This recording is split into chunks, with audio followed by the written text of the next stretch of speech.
Welcome. Sunday service, guys. I'm freaking amped right now. September 11th. That is a crazy day. I'm not going to reference September 11th. I've been talking about it all day long. Guys, we love you. We appreciate you.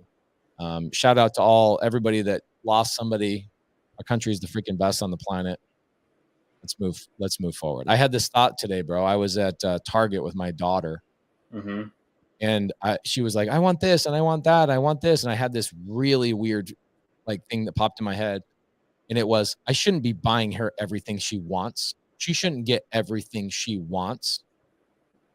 And then I realized that literally all through my 20s and even up until now, my late 30s, I'm still convincing myself that I'm worthy of what I want. And I realized it was because my parents were telling me all the way while I was growing up, like, you can't have everything you want. You can't have everything you want. You can't have everything you want. You can't have everything you want. Meanwhile, what my parents should have been telling me is, if you want it, let me show you how to create value in the workplace or in our family or at a neighbor's house down the street mowing lawns to get what you wanted. It's so interesting. Like, people don't believe they're worthy of what they want. I think also it's a this or that too. Like when you talk about that, like I just remember like family members of mine growing up, it's like, well, you could either have this or you could have that. Either you can like work and make a bunch of money and have no personal life or family, or you can have a family and live like and make modest income. Yeah, it's super interesting, dude. Like, so my wife, we've just been doing a family meeting the last couple of weeks, and shout out to my wife for running the family meeting. I don't know if you and Hayel do this, but I would strongly suggest it, and everybody else out there. In fact, I might even tell you guys, I might even live stream my family's meeting. It's so interesting. For 2 hours, we're going through like, okay, we just do a family meeting twice a month because we only have Asher 50% of the weekends, right? So we're talking about like what's on the schedule, what are important. My wife also implemented some things like, hey, what am I doing well? What could I do better? What do I want to give you a compliment, but I also want to tell you what you could do better. And we go around the room and we have these open conversations, and it's super helpful. It gets everybody on the same page, and you feel just empowered going into the week, going forward. And my wife asked me, okay, so what's our family's goal? Like, what's our ultimate family's goal? Because money's not really an issue for us. And I was like, our family's goal is to go from the 10,000 meals that we feed feed people every single day between the companies we own. We feed about 10,000 meals a day to people who receive paychecks from us, and their 2 kids and their wife is kind of the average person that receives a check from us. 10,000 meals every single day are fed between the companies that we own. And I told my wife, I said, I don't feel like I'm happy enough unless we're hitting 100,000 meals a day. We should be 10 times larger than we are. There should be 100,000 meals that plop down in front of human beings every single day that were put there because of the companies we have, the good decisions we've made, the systems we put into process, the operators we put into process. And we need to go from, and it's interesting too. Sorry, I'm deviating. I'm just like all amped up right now. I love it. I was in Miami the last 3 days speaking at Scale and Escape, and I had we had people coming up to me and asking me questions based on their point of reference or their perception or their current state of affairs. And man, if I could go back and fix a couple of things, here's a couple of things I would do better. I would have solved my problems faster. Okay. So can I tell you a quick little story? I love all the stories. You were like, okay, this is a really great story. Okay. So, my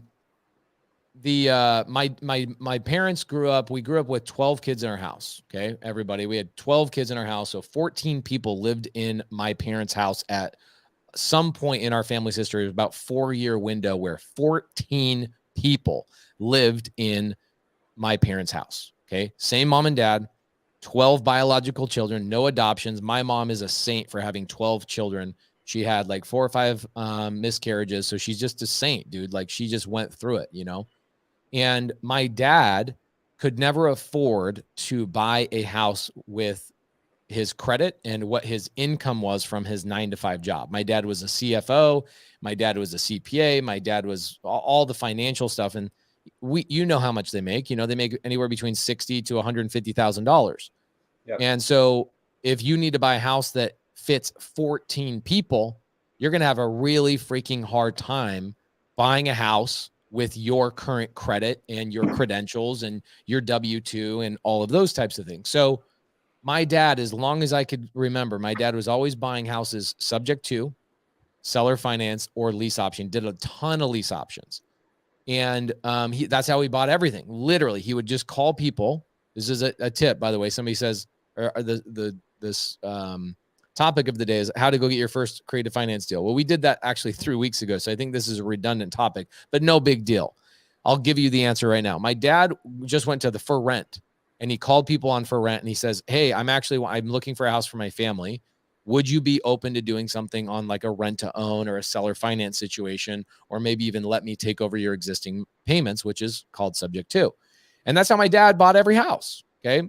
Well, we have this house. Now, this has nothing to do with creative finance, but this has to do with the way we are all raised. So pay attention to this. This is too freaking good. We have a house, Utah, Pleasant Grove, Utah. And we all move in and it's a 5-bed. Remember these numbers, 5-bed, 3-bath house. All right. Yeah. 3,800 square feet. Basement home, right? You have a top level and you have a basement. So you go down into the basement and there's a living room in just about every basement. And then there's a bedroom that my brother Corbin and I bunked in. Now, out in the living room, my brother Chance, who's my oldest sibling, lived in the living room because we didn't have enough bedrooms. Okay. This happened a lot. I'm sure for a lot of people growing up with families that were, not balling out. My parents were well-to-do because my dad grinded. Like my dad freaking grinded his ass off, just like your dad did. Your dad still does. My dad still does. Yep. Both your dad and my dad are both in the trades. Your dad's a tile guy. My dad's a cabinet guy. In fact, my dad was just over at my house the other day doing cabinets in my freaking house, right? 65 years old, still grinding out. But what was interesting is my parents, like, even though the house was really big and really nice, we had 14 people and dogs living in this house. And so there was no bedroom for Chance. So Chance is the oldest sibling. He's 18. What are you doing when you're 18? Bro, you're bringing home girls. You're bringing your friends over. You're listening to rap music. You're coming home late. You're sneaking out at night. You're doing all the things that you need a private bedroom for, right? But we didn't have the space. So anyway, we move into the house, and like 2 months into living in this house, Cody, my mom goes, hey, like I was just down in the living room downstairs, and there's this door. It seems to like kind of go to the outside because basements usually have like an exit door that you could go upstairs, that kind of thing. Emergency exit, right? And so my dad was like, oh, don't worry about it. It's a door that goes to the outside. So we just assumed it was a door to the outside. Well, my brother complained about the living room. I complained about having to walk out of my bedroom, through his living room to go up the stairs. And he had girls or this. And my brother big, don't look at me. What are you looking at? Like all the things that siblings do. Not, your sister is really nice. So maybe you never dealt with this stuff. Oh, okay? No, she was not nice in high school. Okay. So you get it. I get it. Totally get it. So it was horrible. Like my brother would make decisions. Okay. He would make decisions. Every aspect of my brother's life, my mom's life, my dad's life, my life was actually messed up in the house because I didn't want to go down to my bedroom until it was time to go to bed. Right. I just stay upstairs, or I'd go down to my friend's house or whatever. I just stay away. Like literally every decision of my daily life was surrounding the fact that my brother lived in this stupid ass living room in the basement and he didn't have his own bedroom. Well, one day my mom gets fed up and she's like, Doug, that's my dad's name. You need to go figure out what is behind that door. And my dad's like, all right, fine. So what does my dad do? He goes down to the library and he buys a book on what? Cody's frozen. He buys a book on locksmithing. Okay. Buys a book on how to become a locksmith. So my dad goes down, spends money to learn how to pick a lock.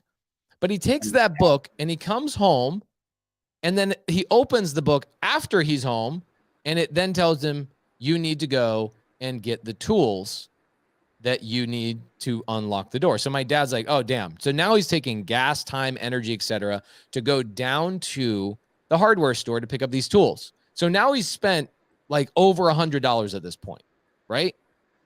Comes back home, fiddles around with it to the point where he gets frustrated. Literally, I remember this day. He quits. He goes upstairs. He starts watching football, and my mom and him get in a fight over this.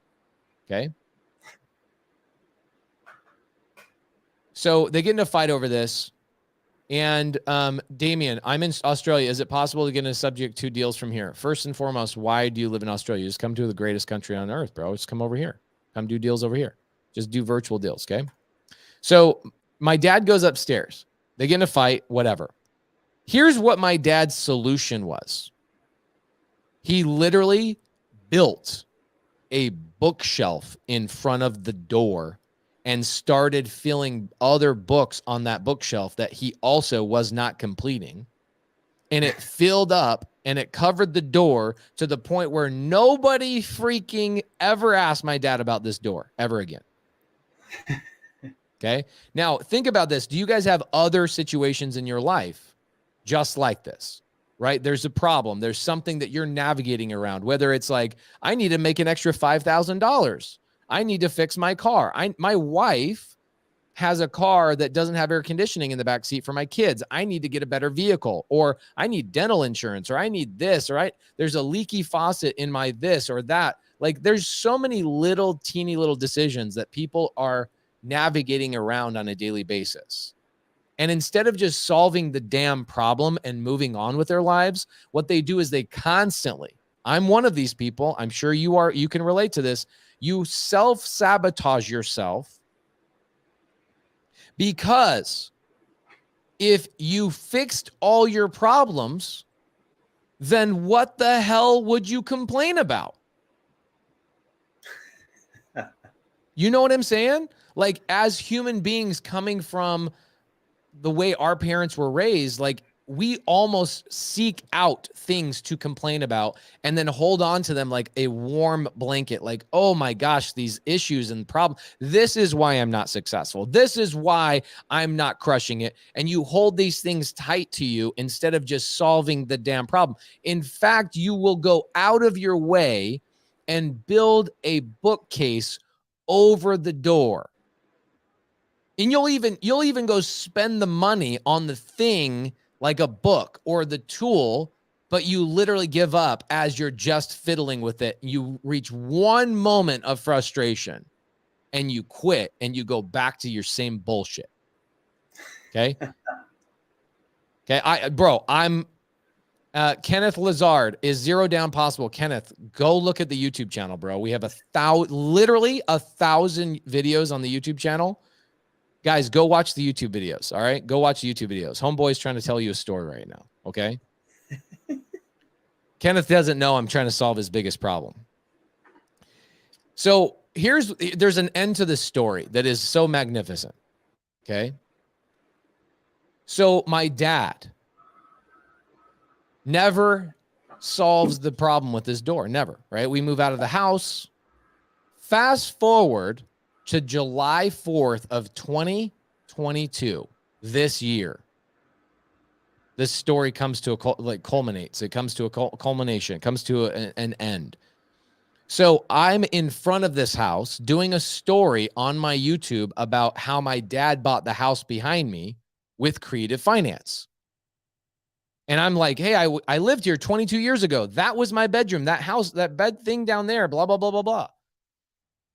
And I'm like about to wrap up this video. Laura and I were literally going to jump into the car and drive back home to Arizona. It was the 4th of July weekend. We were just there. You remember. Yep. And the owner of this property walks out of the door.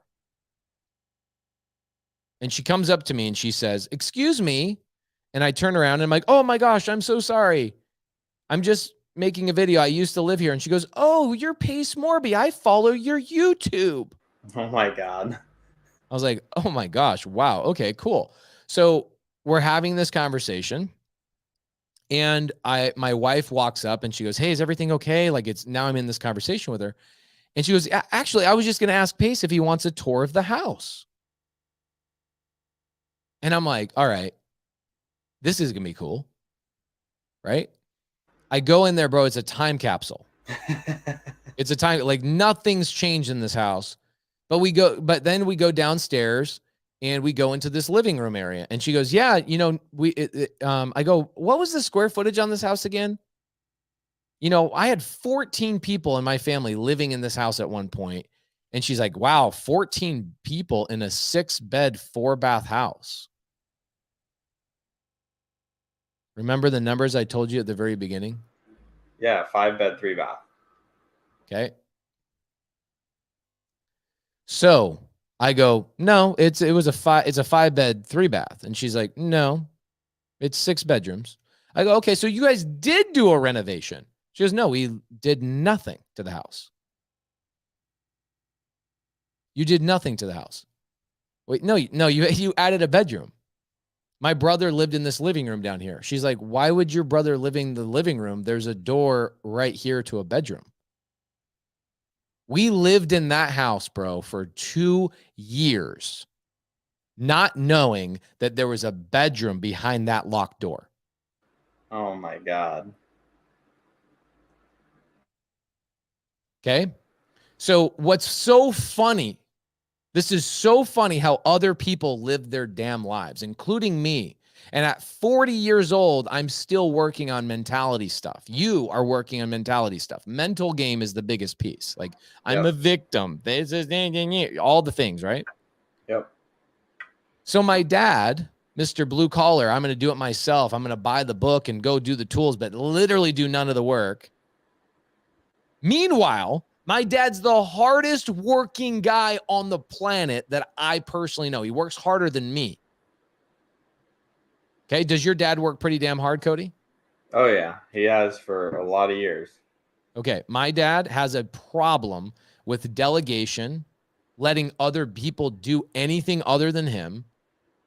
He wants to control everything, be involved in everything. He self-sabotages every business that he's in. Okay.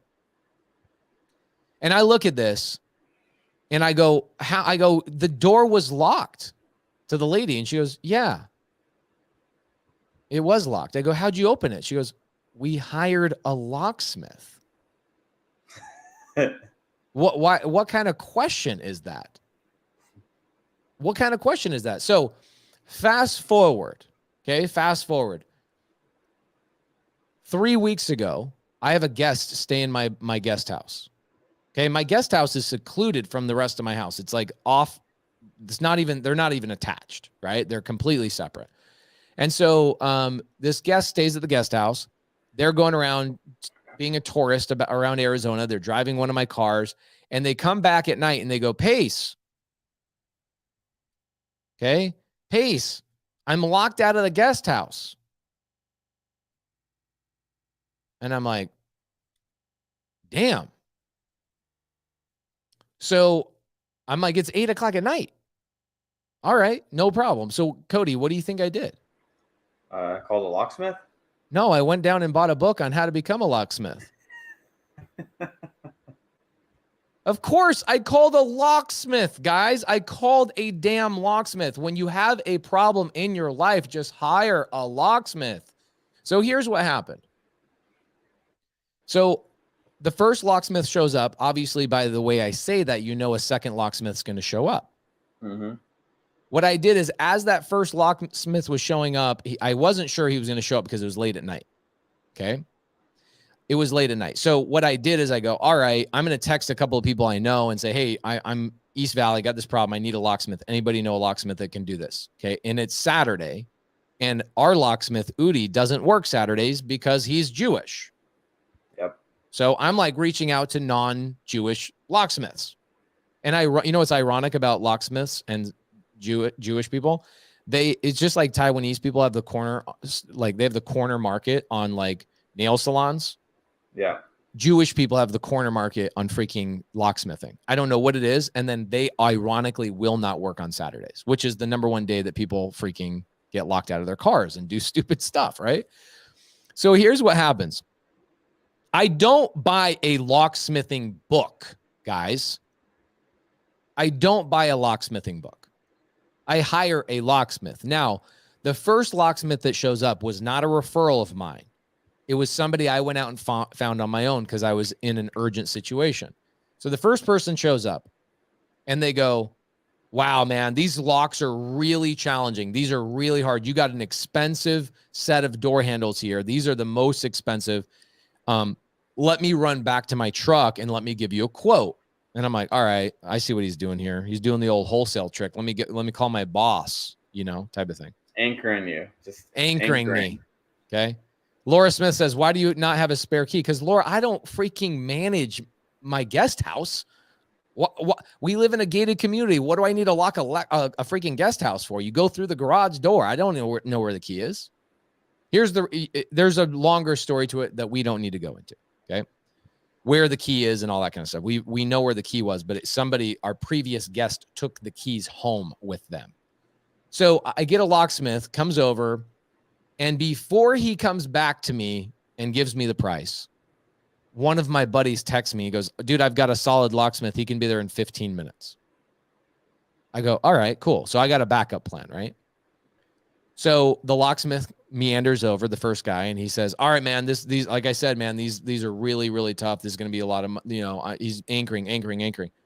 What do you think the price was for him to open up the thing and get my locks switched out so he actually had a key that worked on all the doors? How many locks? 10. I don't $1,500. Yep. It was like way up there, right? Lot.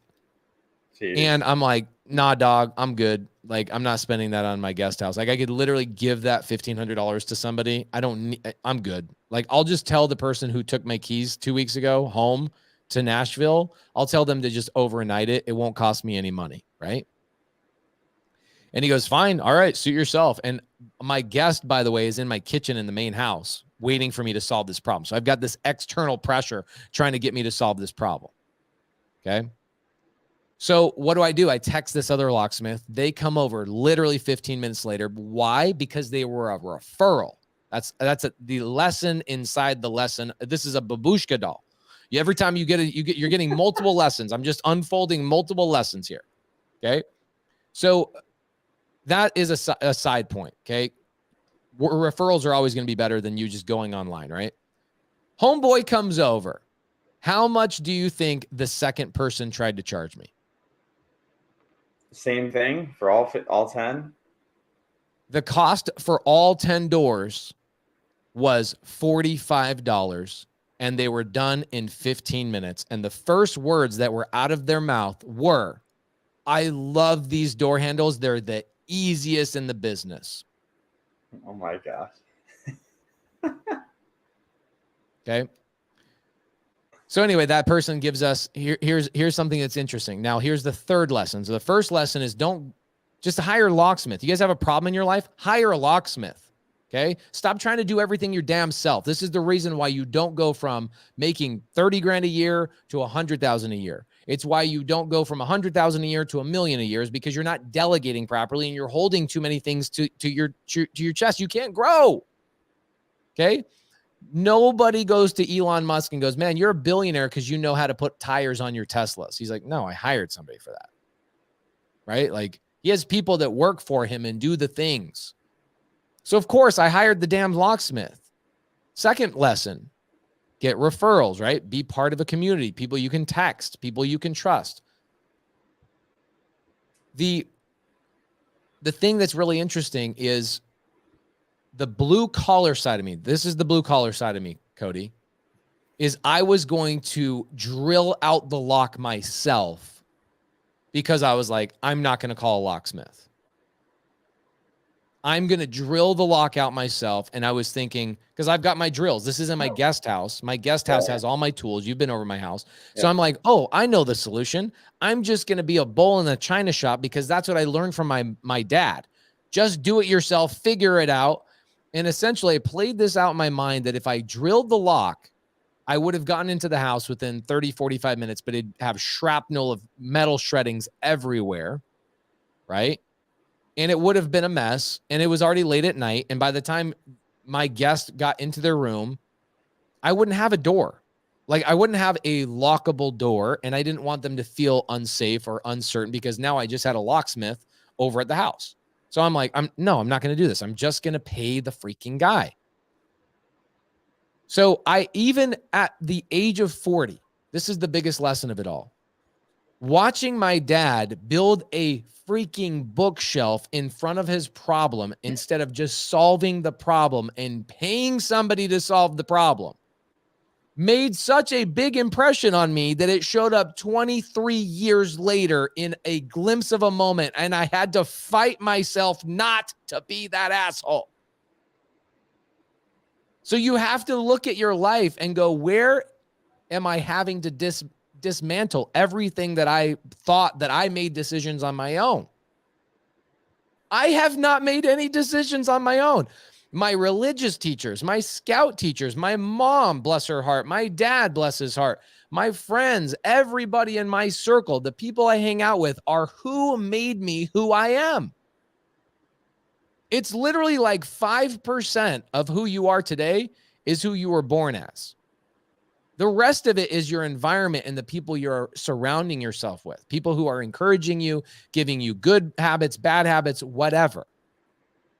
It's so interesting, like being around these types of lessons and getting older and realizing how many dumb things you've done in your life because you didn't want to just hire the damn locksmith. You know what I'm saying?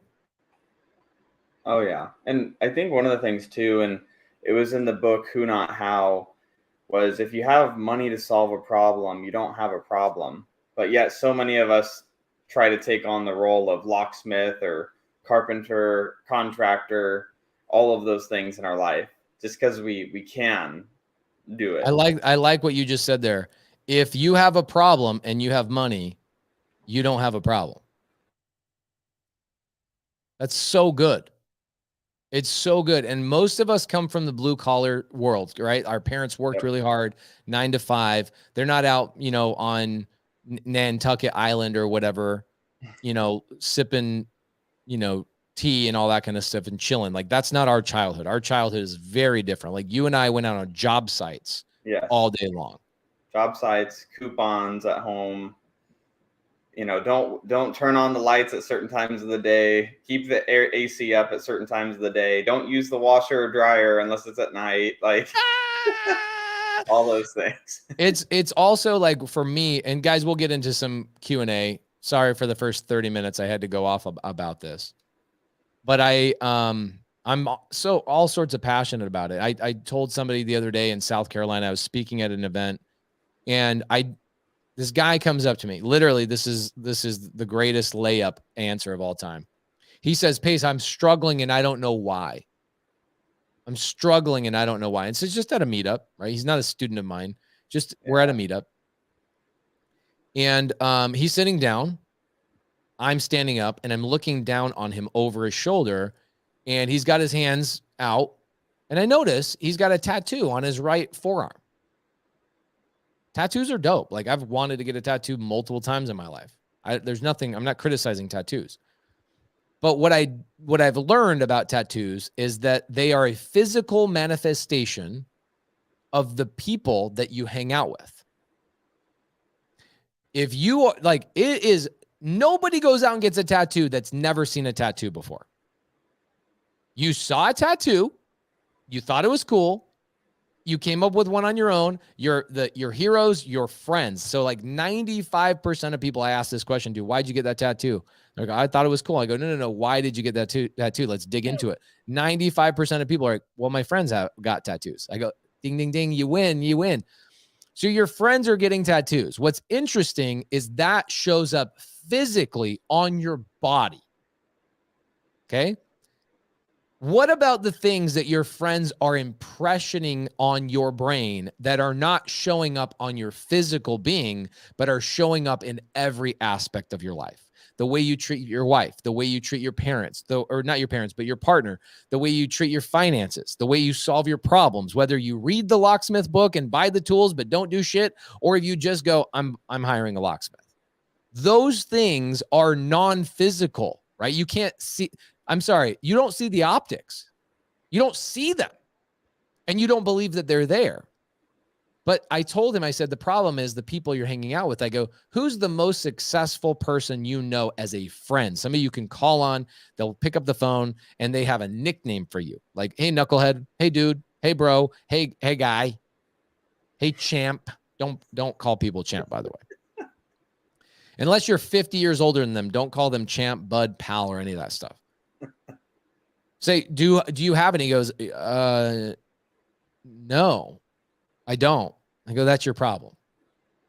That's your number one problem, is that you are not part of a group of people that are doing this. I learned from my parents. I learned from my friends. I learned from these people. And then what's ironic, I could go on about this for an hour. What's so ironic about this is that people are afraid to use social media, create a podcast, talk about money they made, talk about something they want, talk about how much money they're currently making, goals they have. You're afraid of talking about it because the people that are currently in your sphere would not approve of it. They'd be like, oh, you think you're better than me? You think you're cooler than me? And I could say 1,000 things about you, Cody, but one thing that is incredibly impressive about what you did that most people didn't do well is you surrounded yourself with killers at a very young age. You traveled the world like seeking out killers in sales, in marketing. When I go into rooms, people go, oh, you're Cody Barton's partner. And I'm like, how do you know Cody Barton? You're like, oh, when he was 18, he was doing this thing. He did a meetup over here. I was like, what the freak? At 18, I was bagging groceries. You know why? Because my friends were bagging groceries. So, bro, kudos to you. Like, you figured out how to surround yourself with amazing people at a young age. When people ask me, how did Cody do it? And I go, look, Cody learned how to work hard from his parents, but there was something, his parents didn't give him the foresight to go do these things. It was other people that he surrounded himself with. That is a skill that people do not freaking realize. They think it's a cliche. They think it's, fluffy stuff. Tommy, our buddy out of Florida. Yeah. Tommy. Tommy came out to see me speak, and he goes, you're not going to talk about all that fluff stuff, are you? Oh my gosh. I was like, Tommy, of course you would say that. But here's the reality, dude. I wish somebody sunk this in my brain when I was 18 years old. You got to get rid of the people that are convincing you that it's okay to build a bookshelf in front of your problems. Think about how my life today would be completely different if my dad would have followed through and just hired a locksmith. No joke. My relationship with my brother would be better. I'm not even lying. That was the 2 years in my life with my brother Chance that built animosity between us and indifference. And as we've grown older, it's not animosity or hatred. It's just we're completely different people and we went our different ways. And it was all based on the living situation of that freaking house. So what are you guys doing? What are you guys doing? Got 650 people in here. What are you guys doing? What problems do you guys currently have in your life? Write them down. Okay, write those problems down. Put it in your phone. Text them to yourself, whatever it is. And then ask yourself, how much are those costing you every day? And 22 years later, my relationship with my brother is different because my dad wouldn't just hire a locksmith. Isn't that crazy? Cody's like, are you done yet? Can we get to the Q&A? No, it's a great story. And I think people underestimate, honestly, like how much of a difference it can make by surrounding yourself with those people. Because when I was 17, I was almost like every week, every other week, I was staying over at, you know who Alex Morton is. Some people might know who he is, may not, but if he's not number one top 2-3 income earners in the entire world for network marketing right now. And so I was, bro, he's a top, no joke, I know what he makes based on a conversation you and I had 2 years ago, and now he makes twice as much as he did back then 2 years ago. He's in the top 0.001 percentile of the world. Forget about network marketing in the world of any income. Yeah. And so that was somebody that I was, my friends that I was, friends with in high school obviously weren't doing anything because we were in high school. And so I was going and spending the time with him, and where he was, getting his, his starting into his stride of becoming super successful. And, then all of my friends became older instantly at 17, 18. All my friends were, he was 22 at that time. Now, everyone was either, 22 to 60 was everyone that I hung out with and spoke with, and they were all making a bunch of money. So it was like, becoming a product of that environment, changes everything. Yeah. Here's what I love about this. So check this out. You've got Pole Gem says, I could not, repeat, not live in a house with a door I never opened. Get an axe. Okay, I get that. Okay, I totally understand that entirely. Now, if you understood the circumstances, Utah is interesting. When you have a basement house, you assume one of those doors is a door that leads out of the basement. Okay, you just assume it is. It's crazy, but when you have 12 kids on top of that, you're not going around and like inspecting everything. You got 2 jobs. You're trying to survive.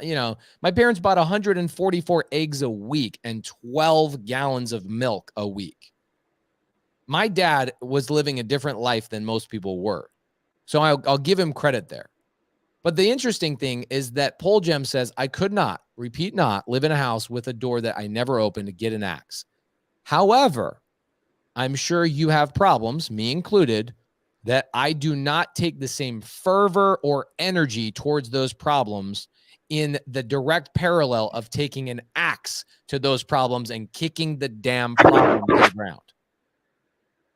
Do we all not have these problems in our lives? Maybe the way I talk to my wife, maybe the way I never read enough, or I never follow through, or I tell my friends I'm going to do this, or I tell myself I'm going to start cold calling. I tell myself I'm going to generate a lead. I tell myself I'm going to blah, blah, blah, blah, blah, blah, blah, blah, blah, blah, all these things. But because we're comfortable in whatever situation, and because the people we're hanging out with are not giving us that external pressure of, dude, why aren't you doing this? Like, here's a really good example.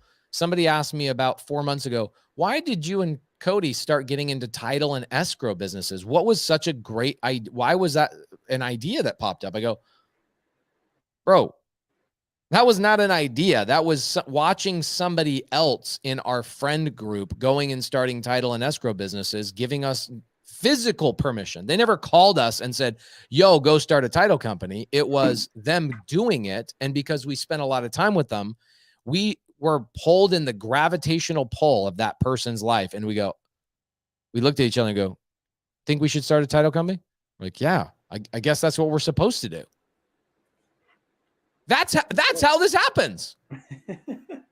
Meanwhile, 700 people are on here between a couple of YouTube channels and the Facebook group. And you guys, out of those 700 people, make a comment in the comments. Do you have, I know the sub 2 students are different, but the non-sub 2 students, you're going to see the difference. If you are a sub 2 student, one of your requirements when you come into the sub 2 group is to create 50 friends as quickly as possible. 50 friends, not acquaintances, friends, people that you could call, have a nickname with, 50. Okay. But most people, their number one problem when they go, I don't have a deal, it's because they're not associating with other people that are doing deals. Your first deal was because you were associated with Frank Kelly, who was doing deals. Yep. My first deal is because of the same thing. I think too many people, like, and I know I did a call actually with your sub 2 students last week. Emilio got me on with one of the accountability groups, and was talking to some of the newer students, and we were talking about that, like having, associating yourself with people that do deals, because too many people, I think, especially when they're getting started, they're like, they just want to find other people interested in real estate. And it's like these like 4 friends that have never done a deal, and they're like just hanging out, and they're like, we're going to do deals. We're going to do deals. But none of them have the track record of actually doing deals. And that's where you have to go and align yourself and get around people that are doing what you actually want to be doing, not just people that are interested in doing it and you're just getting excited together, but there's no actual, traction hitting the road. Yeah, it's interesting. With that whole thought process of I will knock down a door with an axe if it was locked, right? Mm-hmm. People will say stuff like, I'll do anything to do a deal. Okay, well, there's literally, out of 700 people that are on the live right now, there's probably a good 200 to 300 that are doing deals. The other 400 could just reach out to these other 200 or 300 and go, I'll knock doors for you. I'll cold call. I'll do whatever. I will take a damn axe to that problem of me not getting a deal, and I will apply that energy to your business so you can walk me through the process. They'll feel hyped and excited about it, but then tomorrow, what they'll do is they'll do what my dad did. They'll be interfaced with the problem, have 1 ounce of work that they have to do, and they'll go upstairs, and they'd rather have my mom yelling at them about them watching the football game than go through the 15 minutes of agony to actually unlock the damn door. I mean, am I wrong?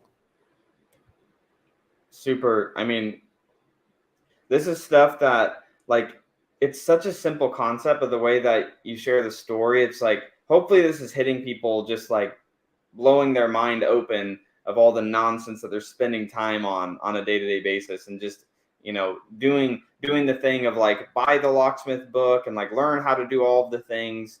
And it's like, people just make their lives harder than they need to be. They do. People overcomplicate everything. So anyway, let's get into some Q&A. Okay, we got some good stuff. This is good. Hold on a second. My daughter just turned something on. Hold on a second. I gotta mute myself. Oh, you're good.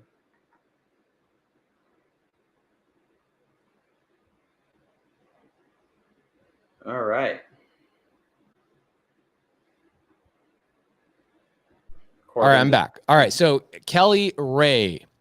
Can I sub to or creative finance a property that the owner already filed in bankruptcy? No, because they've named that mortgage in their bankruptcy hearing. The judge is going to dismiss that debt. It's going through the hearing already. So this is a sister question to when people say, Pace, what if I buy a house sub to or seller finance and the seller then goes and files bankruptcy? What do I do? Well, what you do is you have them omit legally, by the way, that's legal. Omit, which is not include. Omit means not include or remove. They remove that one debt from their bankruptcy filing. And they go, I'm filing bankruptcy on everything but this debt because I no longer own this asset. Somebody else does. Okay. We have bought 4 deals out of bankruptcy court. They were already in bankruptcy. We talked to the judge. The judge removed all 4 of those properties from those people's bankruptcy proceedings. But if this person's already filed bankruptcy, you've got to go in and have that conversation very quickly. And you need to get the judge to remove it from the bankruptcy filings, because yes, you can buy a property subject to or seller finance, even though somebody's going through bankruptcy. Seller financing will be a little bit more challenging because the seller will be receiving payments. And now the people that they owe money to and the reason why they're filing bankruptcy will come in and go, that's our money.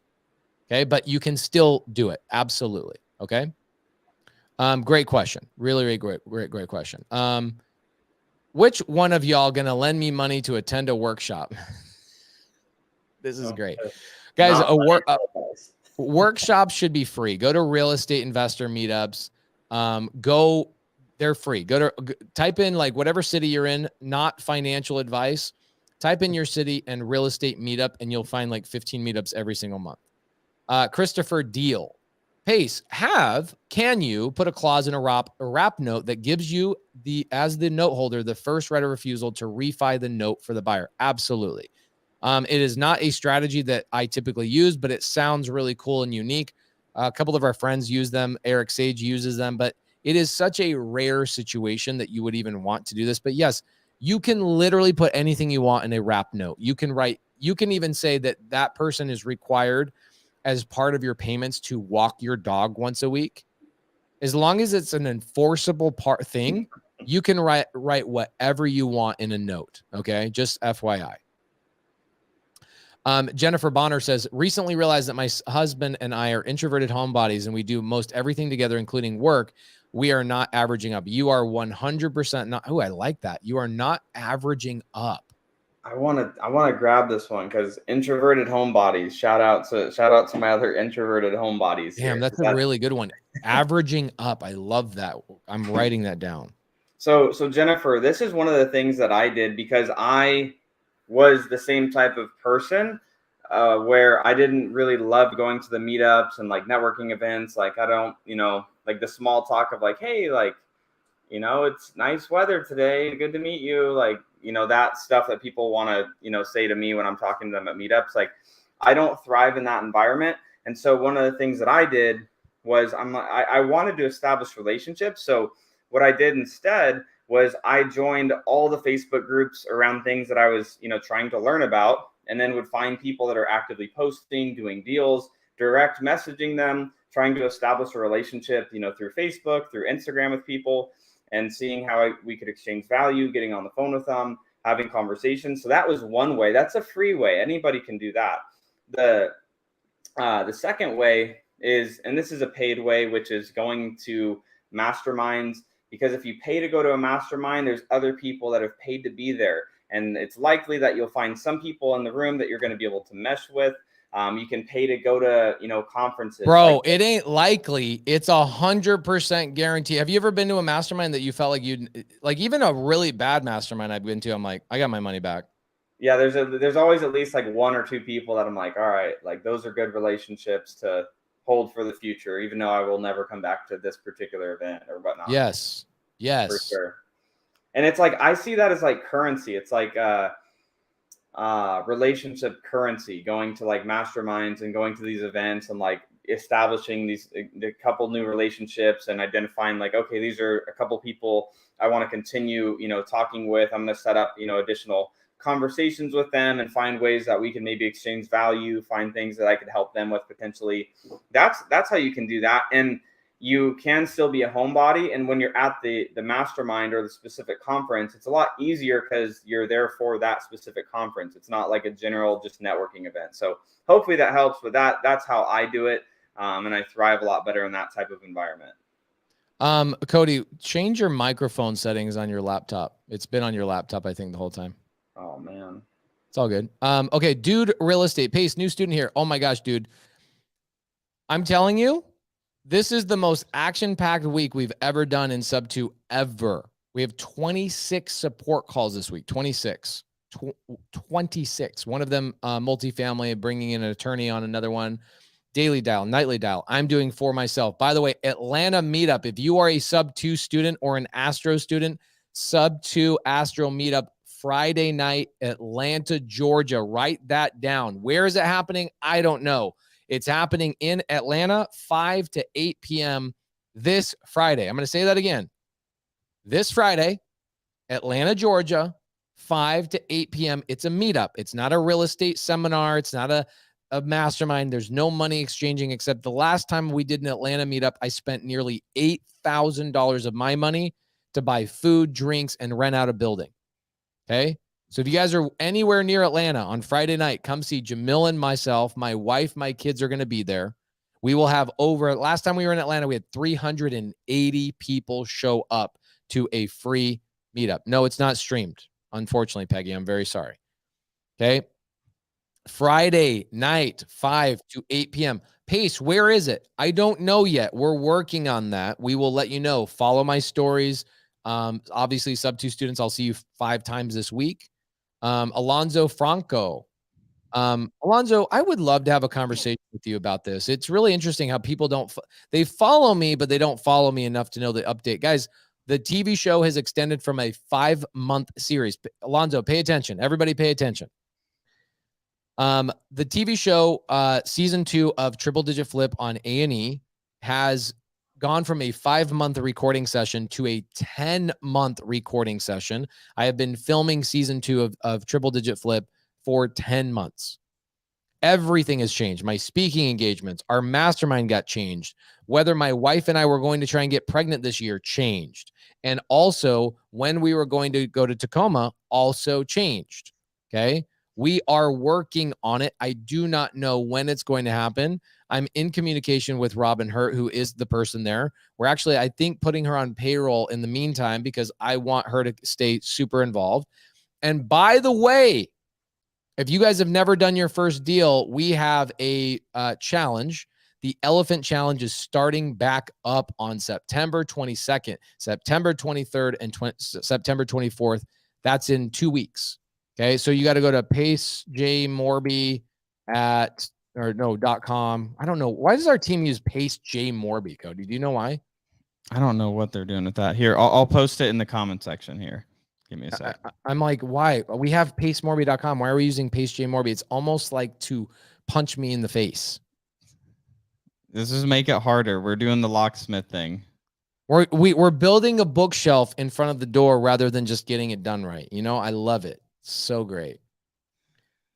Lawrence, I saw you ask this question up earlier. Lawrence, or Pace, can you still buy a house sub 2 if the seller filed Chapter 7? Lawrence, I'm going to answer the question again. If the seller has filed Chapter 7 and you then buy the house or you get under contract, you need to go to the bankruptcy court, the judge who actually goes through the filings, and they go through the dismissal, the non-dismissal of all the debt. You have to have the seller and yourself get the judge to remove or omit. I use the word omit. Remember when I used the word omit and I had to explain what omit meant? I explained this already a little bit earlier. Happy to do it again. Just want to make sure that we did cover that. I did answer your question. The answer is yes, you can. Okay. Pace, when closing the deal on San Angelo property, how did you walk through this safe law? Oh, Grayson, you're the guy. You're the guy that's the technical thinker. Okay.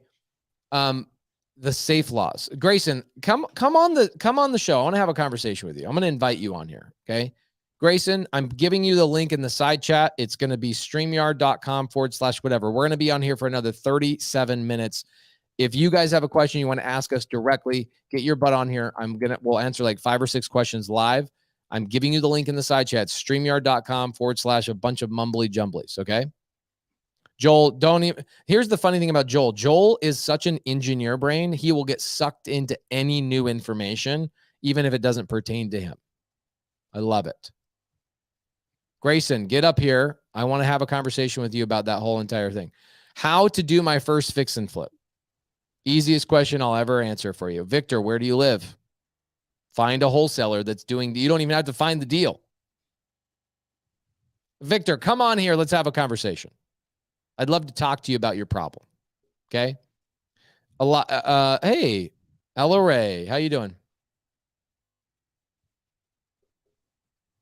They weren't ready. Okay. If you guys are in the backstage, which I've got a handful of people in the backstage, turn your camera on, make sure your mic is good. Okay. I've got 2 people on here, Roy Shepard and Jay Moniz, and you don't have your stuff turned on. I'm not going to call on you if you don't have a camera. We want to see your face. We want to see what you look like. Okay. So, who was it that asked that question? Grayson, get your butt up here, dude. What are you doing? Get your butt up here. Let's have a conversation. Okay. Grayson asked the question and then bounced, you know, I love how people come into the backstage and then they leave. Jay Moniz, I like how close your camera is to your face. Is good. I like it. That beard is solid. Joe has a I like Joe. Joe's solid. He's got a headset. He looks handsome. Joe, how you doing, brother? Good, man. How are you? Really good. What can I do for you tonight? So, working with a couple of foreclosures, and I was told that, or I've read that filing bankruptcy would stop those foreclosures. They're going on Tuesday. Yep. And I'm trying to figure out what the best way is. Now, you're mentioning that if they file bankruptcy, just filing it then that means that we have to go and omit that after the filing, correct? No. So this is such a great question, Joe. We could talk about this for an hour and a half by itself. Cody and I we probably have done this 40, 50 times when we just used to knock doors. We used to knock pre-foreclosure doors is that your wife? She can hang out. Everybody say hi. What's her name? Julie. She can't hear Julie. you. He says hi. It's Pace, Morby. We listened to him earlier today. Awesome. So, we used to do this a lot. We used to knock doors exclusively, like 2019, for about 6 months. It was our main revenue generator, knocking doors on foreclosures. Yep. We would run into so many sellers, just like you are right now, that would bury their head in the sand all the way until it came down to 2 hours before they're going to get their butt foreclosed on. Yep. And so we hired an attorney. We got consultation. We learned all this stuff. Is that anywhere in the country, this is federal, this is not just state, if the seller goes down and files, they don't have to follow through with the bankruptcy. Right. And they can cancel the bankruptcy at any time. They're going to have to pay $300 is what it costs in Maricopa County. Yep. That's where we are. File the bankruptcy, and immediately it halts, not stops, but it halts, pauses the foreclosure. Now, sellers figure this out, right? They get bankruptcy attorneys that go, just file bankruptcy and you'll keep your house, right? And they figure out how to kick the can down the road for 3 or 4 years. It is technically fraud if they, within 30 days, they have to, if they're not actually intending to file bankruptcy, they need to cancel the bankruptcy within 30 days. Right. Okay. So what you need to do is if you have people getting foreclosed on Tuesday, you need to take the seller down. Physically, the seller has to be there. It can't just be you. Okay. We literally drove sellers to the bankruptcy court to have them file bankruptcy. Oh shit. Okay. Yeah. That's way down in St. Paul. I'm in you don't have Central to do Minnesota. It. They just need to do it. They need to go down themselves. You don't have to physically be there. They just have to be there physically. Okay. So you need to get them to go. We had people like down in Tucson. I remember Cody had a couple of deals that were like 2 hours south. We didn't want to drive them all the way down to Tucson. So we just got them to go down to the bankruptcy court. So they pay, for us, it's $300 in Arizona. I don't know what it is in your guys' neck of the woods, but they spend the money immediately. It pauses the foreclosure immediately. Okay. This has nothing to do with COVID. This has nothing to do with anything that's been going on the last couple of years. It's been going on like this for a very, very long time. Okay. So what you then do is what are you going to do? Are these cash deals? Or are they sub 2 deals? No, they're sub 2. They're our first sub 2 deals. So with wholesaling not being as lucrative as it has been, we've been trying to get some creative deals, and we've come up with 2 in the last week. And so this is the first one. The other one's in forbearance still. So we got time on that one. This one's just the one that's an emergency. So it's trying to figure out, all right, I know we can file electronically, but is that an option, or do we need to go down to have her go to St. Paul or I guess it'd be Minneapolis where she would file? Here's the question you got to ask yourself. If you file electronically, are you 100% certain that it's going to work and you're actually going to stop the foreclosure? So here's what I was told, that if we file electronically, follow that up with a call to the office where you file. Mm-hmm. And as long as you have a receipt and you send that to the lender and you send that to the lawyer, then it will. Amazing. Could stop. Yeah. So it's okay to do that. We tried to convince every one of our sellers that had like a very short window to do that. 90% of them did it. The other 10% still were like ostrich with their head in the sand. They're like, I'm not filing bankruptcy. Nobody's going to take my house. They lost their house. Mm-hmm. But yeah, you have them file a bankruptcy. What you do is, in that meantime, you've got time. What you need to then do is you need to go figure out your exit strategy, because if you're used to wholesaling, you're probably going to wholesale this sub 2 deal, right? Right. I have a cash buyer here in town that he's one of the bigger realtor guys that I've hooked up. He actually bought my second wholesale deal ever here locally. Nice. So you'll probably end up wholesaling these sub 2 deals, right? So Yep. you need to hurry and wholesale those deals, close escrow before you go and cancel the bankruptcy. Right. Right. And at that Right. point, your buyer is going to catch up the arrears and pull that house out of foreclosure anyway. And there's no need for the bankruptcy at that point, regardless. Right. I'm curious, Joe, when is the foreclosure date? Tuesday. Oh, Tuesday. Okay. Yeah, that's the best bet. The other option, if you had more time, like if you have more than like 7 business days, sometimes we can get away. Pace's wife, Laura, has always crushed it with this of getting on the phone with someone at the lending company and then providing a contract, a purchase agreement between us and the seller, showing that we're going to pay it cash within 30 days even, and they'll usually extend it. Not always, Joe, but that is tomorrow my wife is actually doing a training on this for sub 2 students privately. So anybody that has a foreclosure that you don't know how to extend the foreclosure, that's a sub 2 student, come in. My wife will actually show you how to call the foreclosure or the loss mitigation department and extend the foreclosure. That's a way better option than filing bankruptcy. So anybody that has a foreclosure tomorrow, sub 2 students only, my wife is doing a training 2 o'clock to 5 p.m. 3 hours. My wife doesn't like training. She likes actually doing the work. Okay. So you guys have an address, you have a loss mitigation department. My wife will just get on the damn phone and solve the problem for you. And that depends on which state, because we've done this in Iowa too. And she's never had a single problem in any state. Iowa, really? Ohio. Iowa is the state capital of Ohio, right? Right. Iowa's terrible, man. You want to talk about corrupt? Those people, man. We did everything we could to get this lawyer just to put it off for another week so we close, and they would not. So we had to work through it. Any sub 2 students has a foreclosure, my wife will help you guys out tomorrow. We'll walk you through it. Joe, you got anything for us? I want to make sure we get through the other people. No, we're good. Thank you so much. Great Appreciate question. It.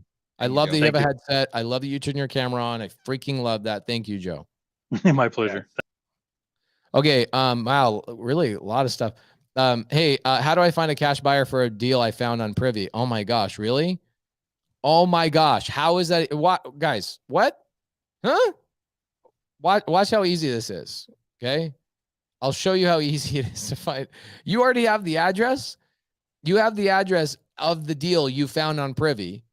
The deal will show you the buyers in that local vicinity if you just scroll down 7 inches. Okay. Cody, give me an address. Actually, here, I'll give you, I have a sub 2 deal in under contract right now in Atlanta. Let's pull it up and let's see, Eddie. You know what I like about Eddie Charger is that I like a lot of things about Eddie, but he never gives me the address in the emails. I have to click on his Google Drive.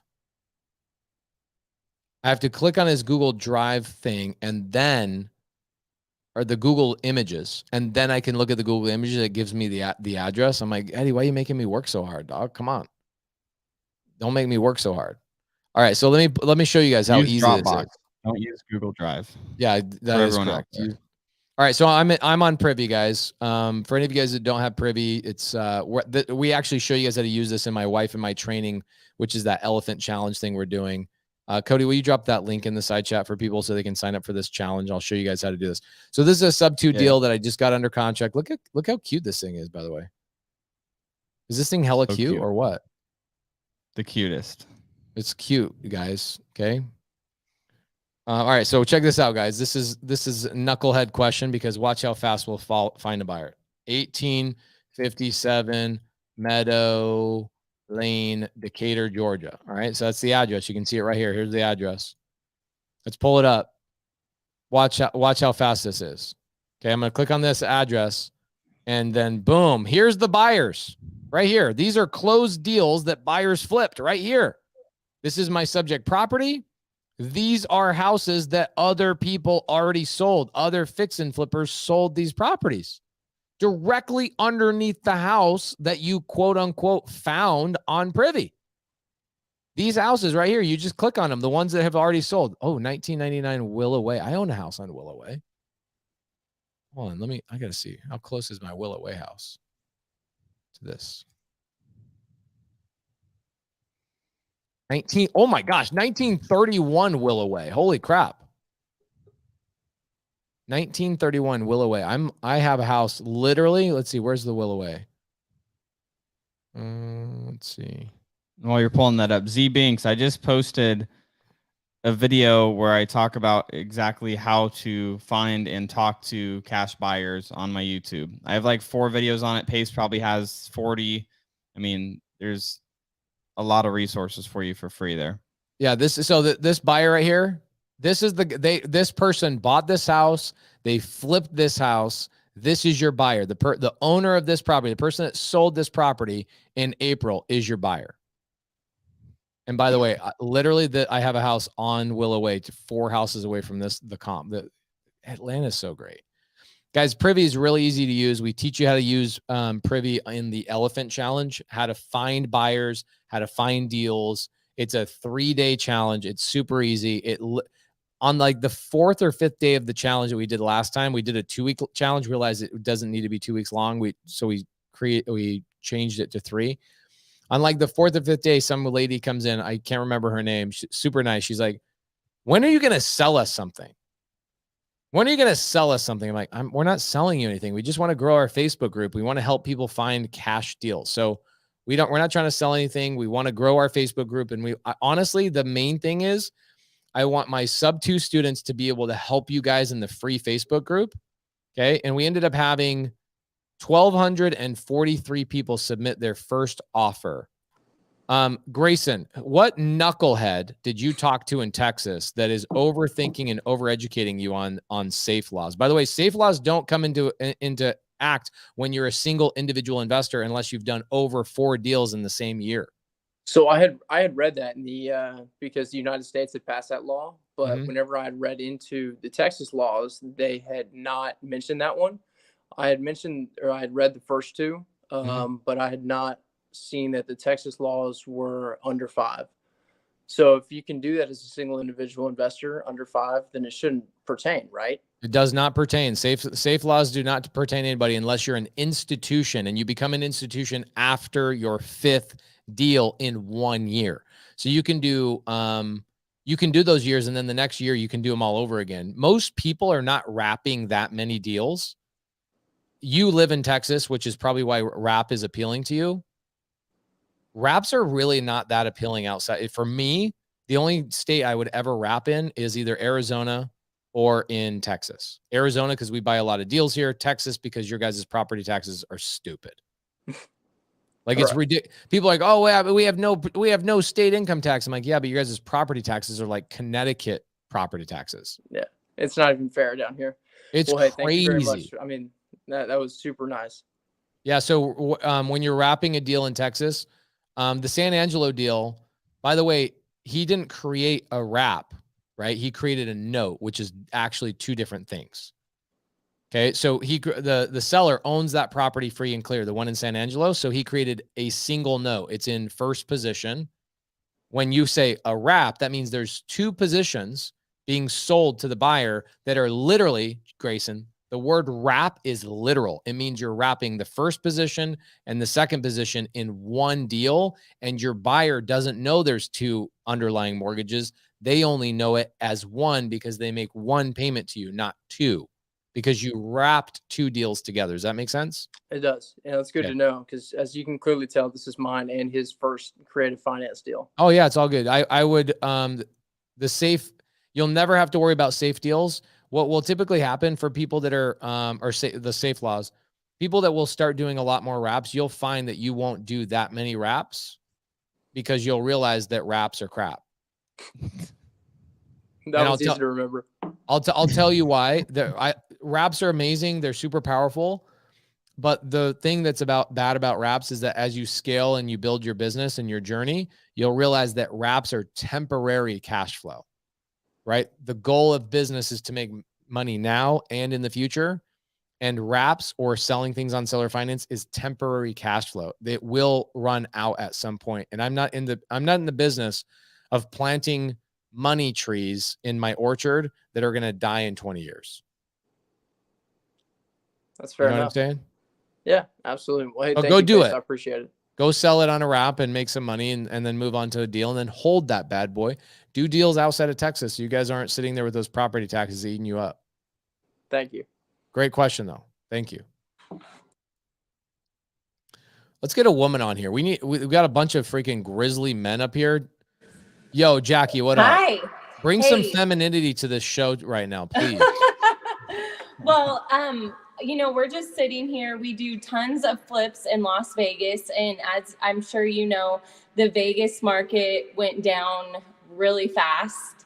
Like here. And prices dropped just really like fast. And we're holding multiple $1 million properties right now. And we're just kind of frozen in what, like, we're just having a hard time, like, moving forward. And even looking for deals, we're just so skeptical because, we have so much money wrapped up in these deals. And, like, what would be your advice in this situation? I'll jump on that too. But so one of the first things I would say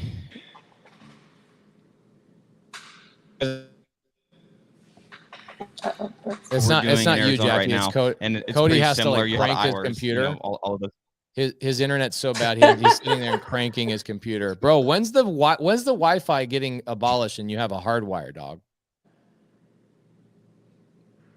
Dude, help me out. Give me someone that'll do it. Okay. Sorry. So Cody, I think you're back. Tell us your answer. I'm sorry. You paused for like a good 10 seconds. Yeah. So one of the first things is because we're in a similar market to you, we have a lot of the iBuyers that you also have in Vegas. First of all, we've upped our criteria for what we'll actually buy and what we won't buy as far as on a fix and flip.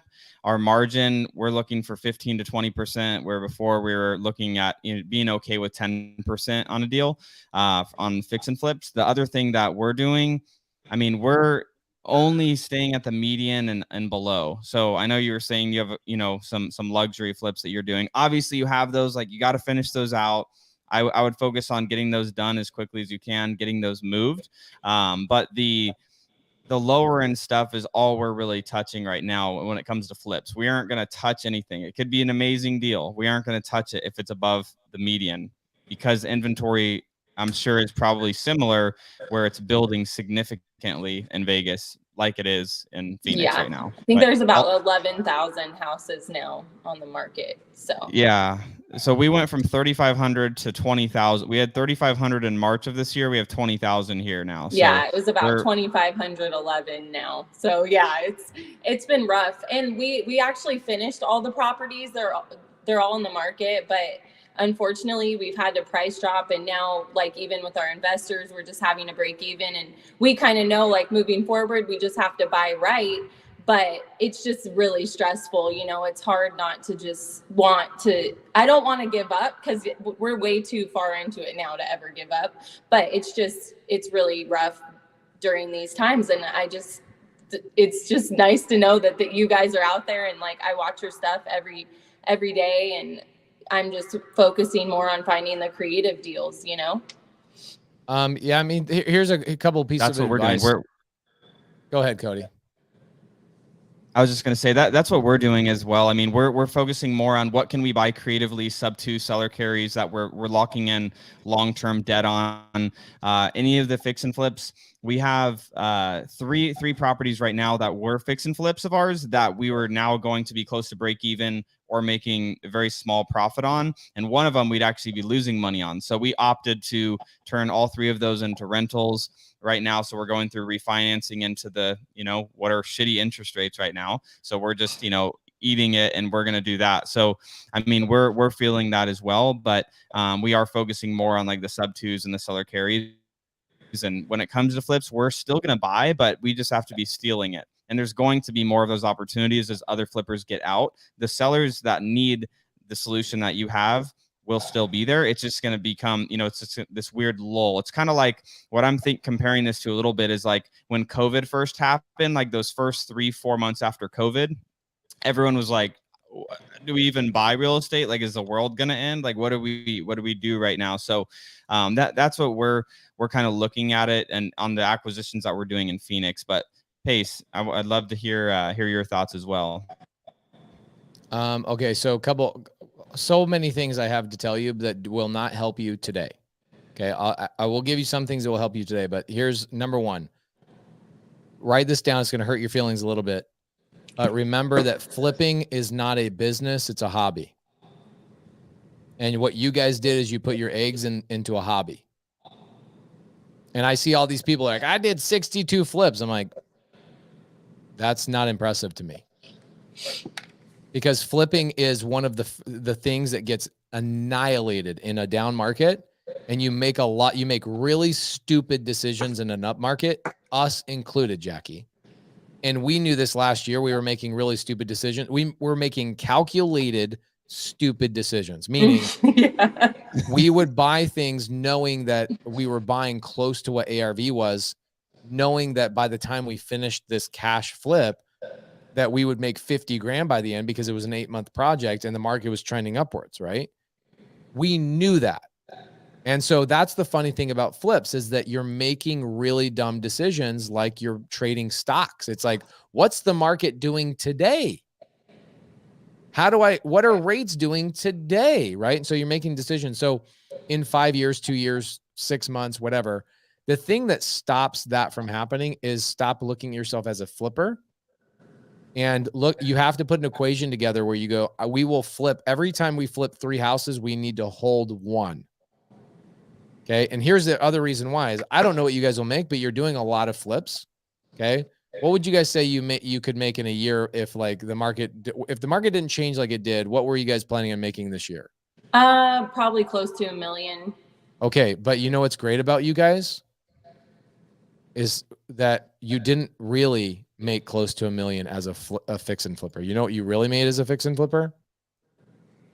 About 60% of that. Yeah. Okay. Because this is why flipping sucks. Okay. We flip as a side hustle. That's my side piece. Yeah. Okay. Wealthy people use flipping as a side piece. You don't marry that business. Okay. And let's say you make $1 million, which unfortunately you won't make this year, but kudos to you, Jackie. Kudos to you guys. That's an awesome. Amazing. The fact that you can even let those words come out of your mouth is super impressive. Thank you. All right. And you gotta feel good about that. Like, think about having a conversation with Jackie from 5 years ago, like in a time machine, and talking to Jackie and go, yo, we're about to make $1 million in a year. Just keep going. Like you wouldn't even recognize those words coming out of your own mouth. No. Right.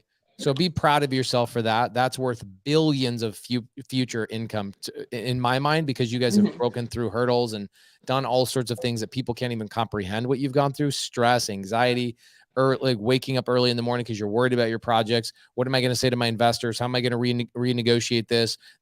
Like every conversation you guys have had in the last 90 days, believe me, Cody and I have had just as many times or more, right? But fixing and flipping is not a full-time business. It's a side hustle. Okay. And every time, in my opinion, I was about to make an analogy I should not be making, so I will shut my mouth. But here's the challenge. As a fix and flipper, the IRS comes in and they say, you know what, you guys did such a great job. Thank you so much. We're your number one partner. They are your number one partner. They own 40% of your business, Jackie. Here you guys are splitting profits with all these other people, these investors, yep. You and your husband. Is it you and your husband? Yeah, he's right here. You have some other partners? Yeah, we have investors as well. Okay, so for you guys, out of this $1 million, what percentage of this are you guys partners on? Well, that's probably close to what we're taking home. Probably with our investors, it's closer to 1.5 to 2. Last year, this year, I guess the first half of the year, we made pretty good money, close to 500,000. Okay, great. But your biggest partner in your guys' marriage is the IRS. Yeah. Okay. Did you guys write a big fat check this April? Not yet. Yeah, right. Because you guys are smart. We had to extend it. We got we get to extend it. We get to extend every year. It's the greatest thing ever. So yeah, we extended too, and that's what you should be doing 100%. But you guys will probably pay between $200,000 to $400,000 in taxes, right? Yeah. Okay. The great thing, and this is the problem with this is future stuff for you and your husband, is that for Cody and I, let's say that him and I make $1.5 million in our flipping business. We will keep what percentage of that money? We will keep 100% of that. We take a portion of it. Okay. We take about 20% of our profits and we go and dump those into sub 2 and seller finance deals. And we hold those properties. And the IRS says, congratulations. Thank you so much. We want to reward you for being a real estate investor. And the reality is it's those types of houses and the cash flow and the appreciation and all of the other things. Like if I need money right now, here's the other great thing. I can go pull 7, 10, 20, $30 million out of our real estate right now because we've been accumulating for years. Mm-hmm. So let's say that we hit a glut or we hit a problem in our fixing and flipping business that you're like, crap, we need a cash infusion. You get that from your rental property. So not only does it help you avoid paying taxes, it also helps you weather the storm in terms of cash flow. It makes it so at nighttime, you're like, yeah, we lost $10,000 on that one flip, but you know what? We have $32,000 in cash flow coming in from these rentals. We're good. Yeah. And so that doesn't help you today, but I can tell you the number one problem that fix and flippers have is they get addicted to that like tomorrow money. Those chunks of cash. I think for me, it's like the deal too. It's just closing the deal, like that's kind of my addiction. You're a deal junkie. Yeah. Yeah. It's like, I've been in sales my whole life. So it's like, to me, it's just like, it's the deal. Yeah. It's like the more deals I can close. And then I just drowned us, it was, it was a blessing and a curse. Cody, have I ever done that? Which part?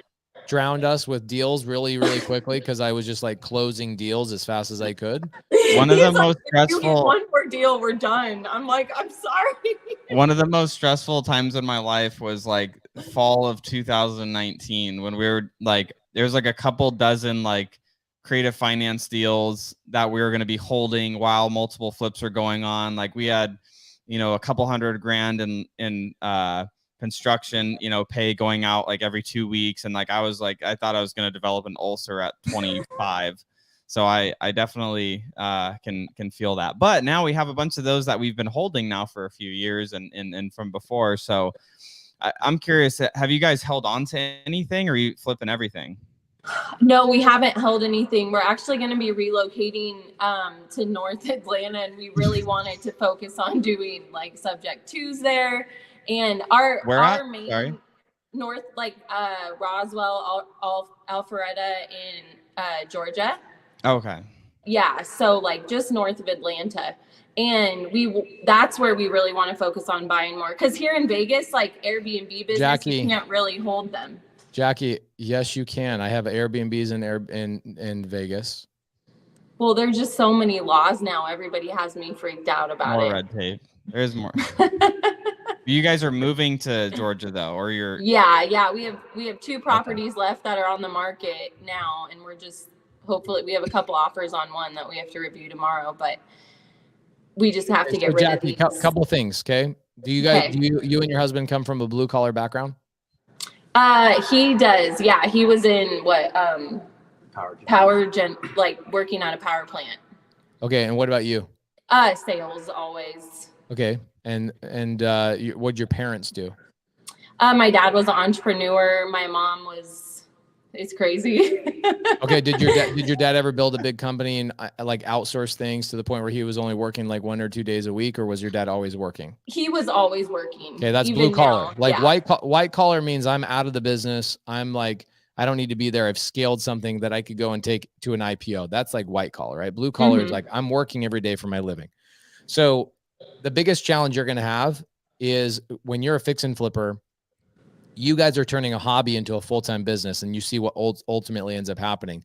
You don't have assets. You guys, especially with how badass of a closer you guys are and like how good you guys are at doing this business, think about over the last couple of years, how much net worth you would have had just by literally sitting on properties during the COVID era.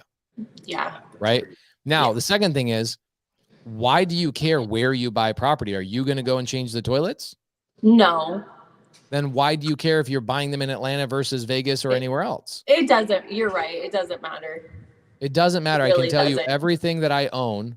It doesn't matter if it's 2 miles down the road or 2,000 miles across the country. It gets handled basically the same, except the way I address it. I have to constantly remind myself it's only one phone call. It's a one phone call problem. But my mind and the blue collar in me is like, no, I need to get in my damn truck and I need to go down to Home Depot and get the part and go solve the problem. Yeah. Right. So that was a hard thing for us to overcome. And Atlanta is an amazing market. I love Atlanta. I would legitimately live there 3 or 4 months out of the year if I could. But Atlanta is ripe for so many opportunities. Vegas is an amazing market. But here's the thing is I have 2 Airbnbs there that I did get in trouble for them being Airbnbs. I turned one into a sober living and I turned one into a traveling nurse home. Mm-hmm. You can do. Well, and that's what I was listening to you last week, I think. And you were saying even like the sober living, I was like, that might be something we have one that's just under $1 million and it's something for us to consider and present to our investors. Maybe they want to do it with us. But yeah, at this point, I'm open to any and all suggestions because we just want, we've been holding these properties for a long time and we want to move forward and doing more wholesaling, subject twos. Like we want to focus our business more on that because that's where we can close the deals. Okay. So again, wholesaling, I don't want to say this outwardly, but I'm going to pretend like there's 700 people not here. It's just me and you having a conversation. Okay. Wholesaling. So you have to look at all of these different avenues as today money, tomorrow money, and forever money. Okay. Today money is wholesale. Tomorrow money is what? Holding properties. No, that's fix and flip. Because you ain't making money on a fix and flip today. You're making money on a fix and flip tomorrow. Got it. Forever money is holding. And so as long as you make sure you have an equation, like when you and your husband sit down, you guys need to have a conversation and go, okay, we're going to limit ourselves to every time we do 5 deals, we're going to wholesale 1, flip 3, and hold 1. Right. And your goal then is like, now you're stacking and you could build up 12 properties in a year very, very quickly doing that. I also, one thing that I'm curious about is I think the way you guys have raised your capital is actually not advantageous to you guys. No, it's not at all. Isn't that interesting? I picked up on this. I know your structure of how you raise your capital is like horrible. I was festering inside. I just didn't say anything about it. It's not good. We don't let our private money lenders make part of our fix and flips. I mean, you guys have two outside partners besides you and your husband. You have the IRS that's taking 30-40%, and then you've got your other business partners. Sounds like they're taking about 30% of your guys' gross profits. 50. The the investors are taking 50%? Yeah. Me and Pace will do it for 30. Okay. I will do it for freaking. Are you kidding me? Pull out a math calculation and go find, like, here's the thing I tell people all the time. If I could go back and learn one skill faster than any other skill, Jackie, it would be raising capital properly. Yes. Yeah. Number one skill, because these people, I don't know who you're giving 50% to, but they should be praying to God and thanking their lucky stars every day that they ever met you. And it's probably family that you went to. No, it's not. It's not. These people are I'll message you. I bet you these people are like, I hope Pace and Jackie never talk. 50% is ludicrous. You've made these people so much money. Yeah, we've made them a lot of money. And I think that's where we have hurt ourselves more than anything is like we are so giving and we've given, and we have barely taken anything for ourselves. And now, guys, yeah, you guys are billionaires in the making. You guys have done so many things right, and you're so kind to these people. Cody, guess who called me 2 days ago? Shit, I don't know. Desiree, dog. Oh. We have a lender, Jackie, that gave us 110 grand. I know it's not enough to do all these luxury flips you guys are doing, but we had a lender give us 110 grand. We've had her in and out of like probably 6 to 10 sub 2 deals over the last 3 or 4 years. And she calls me up and she says, "Hey, I saw something on your Instagram story." And she's like, "You're not allowed to get sick. You're not allowed to get sick. My family relies on your $1,000 every single month." What do we pay her? 10% simple interest? Yeah, 10%. We pay her 10% interest. So we pay her 10 grand a year on $110,000. You guys are paying people rolled that 110,000. I was going to say, just in a few of the deals that we've rolled that 110,000 through, it's turned into $1.2 million to $1.5 million of just cycling that money through flips, buy and holds, and she's she's made 30 grand, maybe 35 grand in 3 years. We've made 1.3, 1.4.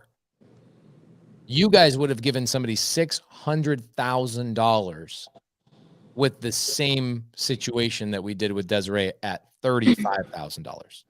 Mm-hmm. You guys already know this though, right? Yeah. Yes. Were you here for the beginning where I told you the story about my dad? We've been here since right when you started. Yeah. And did you immediately think, man, we built a bookshelf in front of a locked door. We should have learned how to raise private capital a long time ago. Yeah. It could go to a lot of things in my life, but yeah. Yeah, me too. Honestly, me too. I have not unlocked every door. I just have to remind myself every single day, like, solve the damn problem, move on. Yep. I tell Cody this all the time. I go, I don't mind problems. In fact, I search for them. We all should be as entrepreneurs. You guys do it all the time, Jackie. Like we crave, especially as closers, we crave new thrills to adapt, to bring skills to ourselves. I don't mind problems. In fact, I love them and search for them. What I mind is the same problem over and over and over. Yeah. And so you guys have been stuck in this situation with these lenders for, I don't even know, a couple of years. And that's why we're just ready to start over, It's like, we're just, Okay. So one of my students in Atlanta, Julian Rizov, is a lender there. He'll lend in first position and second position, lends to a lot of people there. The amount of money you should pay to a hard money and private money lender, combined. So you've got your hard money lender. Obviously, you guys are using a hard money lender, then you're using them as your gap lender. Yeah. Bro, isn't it even worse? Cody, isn't it even worse? Like they're paying them 50% and they're paying a hard money lender. What's your hard money lender at? 9, 11%? Yeah. It fluctuates. Some deals he does 9, some. That person's bringing 70% or more of the capital to the table. Okay, here's a crazy thing. So you've probably heard me talk about myinvestorloan.com. Yeah. Okay. They give us 90% of the purchase and 90% of the renovation money. 90% of the total money needed. They give that to us at like 9.9% interest. Isn't that bonkers? Yeah. And this is like you going down, hearing me talk about myinvestorloan.com, and what you've essentially done is bought a book on how to become a locksmith, but you never completed the task. Have you gotten on the phone with myinvestorloan.com and said, "Hey, yo, we do a lot of flips"? Not yet. I will tomorrow. Are they open? What time? Yeah, I don't know. Message me on Facebook or Instagram. I can connect you with Chris directly over there. But I would say too, I mean, because that's for people like yourselves that have experience. They'll do that 90%, and 90% of the renovation as well. So then you only need that 10% for the down, so, and then you have to, you pay the money up front for the draw, and then they'll do a draw reimbursement. So that's how they, which is fine. With the money you gave your other partners, you could have bought other like millions and millions of dollars of real estate that would have caused you to not pay any taxes on the money that you guys actually kept. Yeah. It's not 600 grand that you gave up to these lenders. It's probably $4 to $7 million in net worth that you've given. Okay. I've berated you enough. I appreciate it. This is the kind of stuff that helped us like finally You don't know break what you through. don't know. Like This is people had to great. just tell us what's really going on. Yeah. I have to tell you, Jackie, I'm very proud of you. Jonathan, super proud of you. Like, Thank you. not many people can say we're going to make $1 million this year, or we did this, or we did that. You guys are a great power couple. You got like a couple little keys. You got to unlock a couple of little doors and your whole life will change. Yeah. Wait, hold on. Well, we appreciate you just taking the time to talk with us. Like, Yeah, we really appreciate it. And everyone watching, but Yeah. it felt like, I just thank you. You just saved like $20 million in lost future profits to everybody in the comments. Then this conversation and hopefully future business. Yeah. Okay, great. Thank you, Jackie and Jonathan. Thanks. Appreciate you guys. Thank you. Appreciate you guys. Thank you. That was great. Have a good night, guys. Man, Sunday service is the best. It's fun. Name a better podcast, guys. My gosh. Okay, so guys, it's 8:36. I have not seen my wife in 3 days. It's you know what's up. Okay. I am going to go see my wife, hang out with my wife. Sub 2 students, action-packed week. Very action-packed week. My wife is doing a couple trainings. I'm doing multiple trainings. We've got a bunch of the Sub 2 leaders doing a bunch of trainings. This is like one of the busiest weeks we've ever had in terms of trainings, live trainings and stuff like that on very, very specific topics. So look forward to hanging out with you guys multiple times this week. Atlanta, if you guys are in Atlanta, Friday night, we are having a meetup. Okay. We are having a meetup 5 to 8 p.m. Atlanta time. I don't know the location. Just stay tuned to my Instagram stories. Cody, do you have anything before we wrap up? Oh, no, I think maybe we should post the link one more time for the folks that might have missed it for the elephant challenge. Guys, we're trying to grow our Facebook group to 100,000 people by the end of next summer.